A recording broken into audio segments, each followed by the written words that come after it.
All right, hello everybody. Welcome to Infinite Outdoors' first pre-hunt seminar. My name is Sam Bruner. I am Director of Operations for Infinite Outdoors, and I am also one of the guides for Infinite Outdoors. And I'm Michael Maroney. I'm the Marketing Director and also one of our biologists on staff.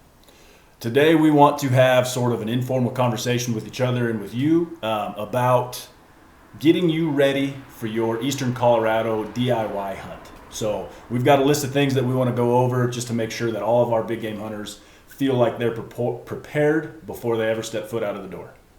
Yeah, so I think we'll kind of start with what you're going to need to do to get ready for your hunt with regards to our app, how to get to the hunt, things like that. So we have our app, the Infinite Outdoors app, that you can download before you get out there.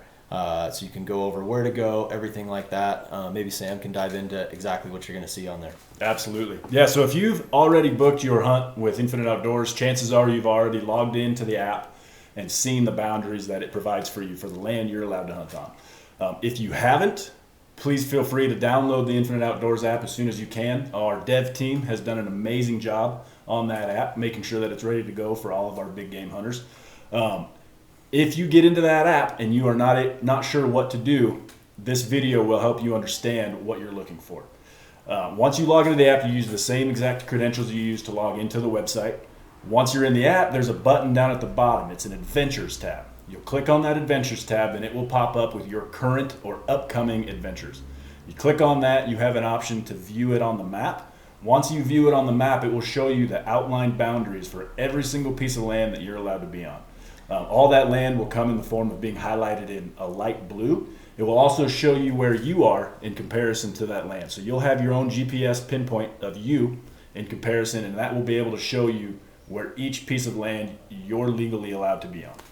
Yeah, and speaking of legally, that app is also your legal permission to be on that property. So have that on you at all times. If anybody were to come up to you and say, hey, can I see your permission to be on this? Show them the app, show them your adventure, and you're good to go. All the landowners should know that you're going to be out there. They receive an email before you get there. So we should be good with that, but it is your legal permission slip basically to be there. So make sure you have it on you. It's a great tool. There's a 3D feature on the iOS, the Apple app. So that's a huge tool to show you changes in topography, things like that. So yeah, make sure you download the app. If you have any questions about it, feel free to reach out before. Get comfortable with it before you get out there. The map should be downloaded onto your phone, so you will have. If you don't have service, you'll still have access to it. But it's always good to be comfortable with it before you get out there. Piggybacking off of what Michael talked about with the 3D feature on our app, the next topic that we'd like to talk about is the terrain in Eastern Colorado. A lot of you all, maybe this is your first time hunting in Eastern Colorado. Maybe it's your first time mule deer hunting at all. So we want to make sure that we go over this so you know what to expect before you come to our neck of the woods. So terrain in Eastern Colorado is going to vary. It's going to be different north of I-70 than it is south of I-70. But the important thing to remember is that the deer, that is their home. So they know how to use it to their advantage. So while you're hunting it, you've got to be able to make sure that you can look at a field or wherever it is that you're hunting and understand the best way to hunt it.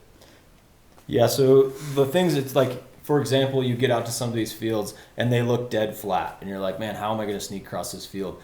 If you look for the small changes in the topography, there's all these small draws, or maybe there's a shallow creek bed, or there's a small hill. Those are what you need to look for to be able to sneak. That's what the deer are going to use to be able to sneak around. They're going to look for a little bit of shade here and there, or to get out of the wind. Use those to your advantage. It may look small from a long ways away, but as you sneak up into some of these areas, they're surprising how well you can hide, how you can use the relief of the field to actually sneak on some of these things. So always just use your app, use glass a lot, figure out little changes in the terrain, figure out the wind, which way. You always want to be working into the wind, obviously, but and sometimes the wind will blow out there, and use that to your advantage. The deer are going to try to get out of the wind typically, so a lot of times we have success moving into the wind, trying to find where they're going to hide out of the wind and try to sneak up on them.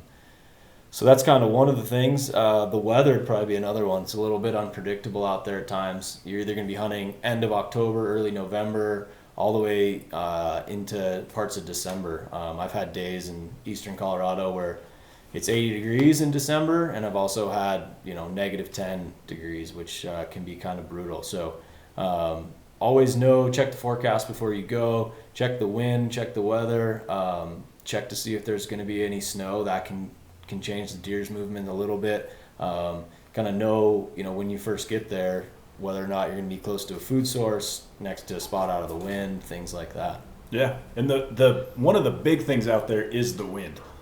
Eastern Colorado, there's not a whole lot out there to break the wind. So it might be a bright, sunshiny day, but with wind chill, it's going to be freezing. And you can use that to your advantage, kind of like Michael was talking about. Those deer are not going to want to be out in the middle of that.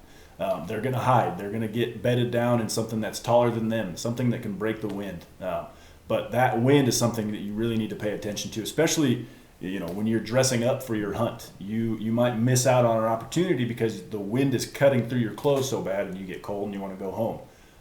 That's one of the biggest things that you could pay attention to out there, because with wind chill, anything can happen. Yeah, a couple other things probably about the terrain is average shot distance. When you're practicing in the next couple weeks, to be able to make sure you're comfortable shooting. I always say it's good to be able to shoot 300 yards, be comfortable at that range. You'd hope that you can get in. I think typically you can sneak to 300, but it's nice to be very comfortable at 300. If you're comfortable at 300, I always think you can push it a little further. But ethical shots are super important. You don't want to be chasing, because we're hunting private property. Ethical shots are huge, so we're not chasing deer onto other property. Don't push it, wait, and you can always sneak a little bit closer. It's not worth taking that 500-yard shot if you're not comfortable with it. Take your time, and make sure it's a good, clean shot. Cool. Well, leading into the next thing is kind of what to expect on the different properties. Some of our properties you're going to see whitetail, some of them you're going to see mule deer, some of them you might see both. So we kind of want to just quickly cover the difference between them, what to expect, how to tell a mature buck versus a immature buck. Some of our properties, like out in eastern Colorado, you will see big, heavy horned mule deer right next to a 25-inch wide whitetail, and it's kind of like, okay, let me make sure I know the difference between the two. Mule deer, we're typically looking for something that's outside its ears, so when its ears are relaxed, the spread of the inside of their antlers is at that or past it. Typically is a good mule deer. Sometimes you'll see some that are funky and narrow and tall. Those are great deer as well. Deeper forks, things like that. A good 4x4 is always good. You get some funky deer out there sometimes. We've seen all kinds of things out there. And then looking at whitetail, our eastern Colorado whitetail, typically a little wider horn than some of our whitetail you see at our properties, say in Oklahoma or out in Kansas, things like that. But either way, good heavy rack. 8 to a 10 point is typically what you see in a mature buck out there. These little forks or something like that. Typically we like to give them a little more time. And body size is a big thing. Mule deer have a way bigger body than a lot of the whitetail. Eastern Colorado, some of the whitetail are big as well. You get into Oklahoma or Kansas, things like that, body size varies a little bit, so it's hard to tell the size of their rack. I don't know, anything else? Body size is also a good tool to use to gauge a mature buck versus a young buck. A rack is what it is to the eye, but you can tell a lot about a deer by looking at how thick its neck is, how low its belly sags. Things like that will set apart an older mature buck versus a 1 year or a 2-year-old buck, things like that. Something to take note of is the difference in rack between a whitetail and a mule deer. Obviously a whitetail is going to have the one main beam that the tines branch off of, where a mule deer is going to fork and then fork again. There's a lot of confusion sometimes between hunters when they're looking at a deer from a distance, especially up close. It's hard to mess up, but from a distance, especially when you're glassing up a deer from 700, 800, 900 yards, whatever it may be, you really need to be able to tell the difference between what is a mule deer and what is a whitetail, because that's going to lead to shooting the correct species for your tag and being an ethical hunter. So yeah, I think those are all really great things to look at. Like we said, just study up on them, know what you're looking for, know that none of these things are really ever the same. So, double check. Whitetails obviously have the big tail. That's an super easy thing. Mule deer have a lot bigger ears. And you'll see anything from dark horns down in some of our more wooded properties to, if you're in eastern Colorado, whiter horns, things like that. So something to think about while you're out there. All right, so next thing we want to talk about is what happens after a kill. Let's say you've correctly identified your deer, you've made a good stalk, you've made a good shot, now you've got deer on the ground and you need to get it out of the field. First thing that you need to do to be legal in Colorado is you need to tag the animal. So your Colorado tag will come looking like this. It will have the actual license right here that you need to sign before you ever even come to hunt. And at the very bottom, this piece is a carcass tag. You need to sign this and fill it out and notch the date, the sex, all of that stuff, and then you need to remove this part from your tag and physically attach it to the carcass of your deer. You cannot attach it to antlers. It's a carcass tag. It has to be attached to the carcass. So I usually cut the tendon in the the hind quarter, and I'll tie it on with a zip tie, a piece of twine, something like that. And that's how you legally tag your deer. Moving on from that, since we can't drive into a lot of these properties, we need to talk about how to quarter your deer and pack it out. Obviously, if you field dress it, if you gut it and field dress it in the field and take off the hind quarters, front quarters, back straps, tenderloins, all that good stuff, hopefully you have a nice pack to haul it out on. But then you need to think about, before you ever even cut into it, is it a quality deer? Do I need to mount this deer? Am I trying to get a full shoulder mount? Those kinds of things will come into play long before you ever make your first cut.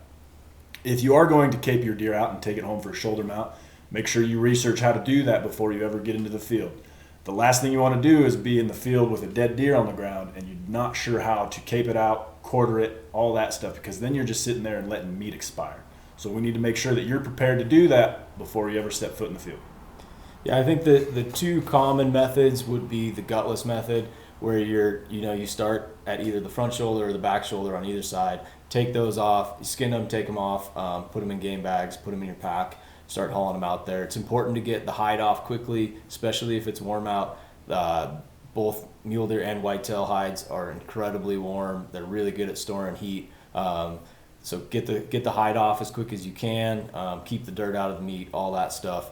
I personally carry, whether I'm by myself or with a partner, 5 game bags are a good thing to have. You can put a front shoulder, hind quarter, all that stuff, one in each, and then you have a bag for back straps, tenderloins, neck meat, stuff like that. So that's a good thing to have. And then, the other thing would be just to gut it and drag it out. If you were, you can drag a deer if you have 2 people a decent ways, but it gets tiring in a hurry. So I would be ready to do the gutless method and quarter it out, and then as a fallback you could always drag it out if you had to. Kind of bouncing off of what Michael talked about with having in your pack like game bags and things like that to pack your animal out, the next thing we want to talk about is just a few things that we'd recommend you have with you during your hunt at any given time. So myself personally, I will pack in my bag. I will make sure that I have obviously your rifle with a good scope on it, but also a good set of binos. And if you want to, you can carry around a spotting scope. I found that in eastern Colorado, a good set of 10 by 42 or anything more powerful than that is a good set of binoculars out there that you can see, at most a mile, maybe more. Those things are going to help your hunt immensely. Obviously, if you can't see out there, you don't know what's out there, and you might not even go check it out to hunt it. So good glass is always going to be number one on my list. You're going to need a knife. You're going to need some sort of way to attach your tag to your deer, whether that be a zip tie, a piece of twine, a shoelace, whatever it is, you need something to attach to that tag. I always tend to carry with me a bone saw as well. I've got a Wyoming saw, so it's not one big bulky saw in my backpack. It breaks down, it folds up, compactable, it fits in my backpack really good. Bone saw is always a good thing to have with you. Game bags, obviously, to get your meat out and keep it clean, so that you're not dragging it through any dirt or any weeds like that and getting it dirty. Everything else would kind of be your standard stuff, like we mentioned earlier. You're gonna be hiking potentially for a few miles. Good pair of hiking boots that you break in before your hunt. That's pretty key. You don't want to buy a new pair on the way out there. You're prone to blisters, almost guaranteed if you do that. Lots of layers. The weather can be unpredictable, like we mentioned earlier. The wind can pick up. I always carry, a small like puffy jacket or something shoved in the bottom of my bag. That can save you if it gets cold. Water, food, that whole deal. That's kind of basic stuff, but it's certainly nice to have. You can go on a long stalk and end up being successful, and then you're like, okay, now the harder part starts. It's nice to have a little snack or have a little break before that. So we wanted to make sure we mentioned to you guys, if you do need any of that stuff, any of your gear, things like that, with your Infinite Outdoors membership, we are fortunate to have several different partners in the outdoor industry that have given our members discounts to their gear. So things like Forlow, they make a great camo pattern. You can jump onto their site and get a discount on that. If you need sunglasses, Edge Eyewear is great.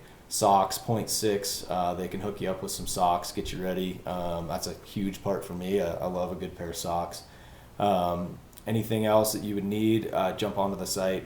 And some radios. I like to have a set of radios. You can't legally use them to locate deer, but if I have a buddy back in the truck and I shot one, I like to have a radio to be able to tell somebody, hey, I shot one, here's where I'm at, can you grab your pack and come out and help me? Things like that. So be sure to jump onto the website, go to your member page, check out the member benefits. If you need anything, load up before you come out here. We're also fortunate enough to have several partners that work with Infinite Outdoors, and as a member, you get several different discounts on gear. So if you need anything before your hunt, log on to Infinite Outdoors, go to your member page, check out all the member benefits. We have anything from camo from Forlow. It's awesome camo that out of Montana. They give you a discount on there. If you need a bino bivvy, Catamount Outdoor Gear, they're a local Colorado company. They make some of the best bino bivvies in the industry. Anything from new sunglasses, like the sun's bright out here in Colorado. If you're going to be in Colorado hunting, Edge Eyewear offers us an exclusive discount. Point 6, I know that I personally love a good pair of socks, and I carry several with me. They'll hook you up with a good discount there. I don't know, radios. We're fortunate enough, Rocky Talkie, another Colorado-based company. Yeah, and I think that's about it. Sam, you got anything else to add? No, I'd just like to add, good luck to all of our DIY hunters this year. Hopefully everybody has a successful time. I'd also like to mention anybody who doesn't have a hunt booked with us, please check us out at infiniteoutdoorsusa.com. We are fortunate enough to work with a lot of amazing landowners spread throughout Colorado, Wyoming, Oklahoma, Nebraska, Kansas. We are very fortunate to have access to some really quality hunting land. So check us out. Feel free to reach out to us to book a DIY hunt, whether it's big game, small game, waterfowl, whatever it may be. Please reach out to Infinite Outdoors and we can get you set up. Yeah, thanks for the support and good luck.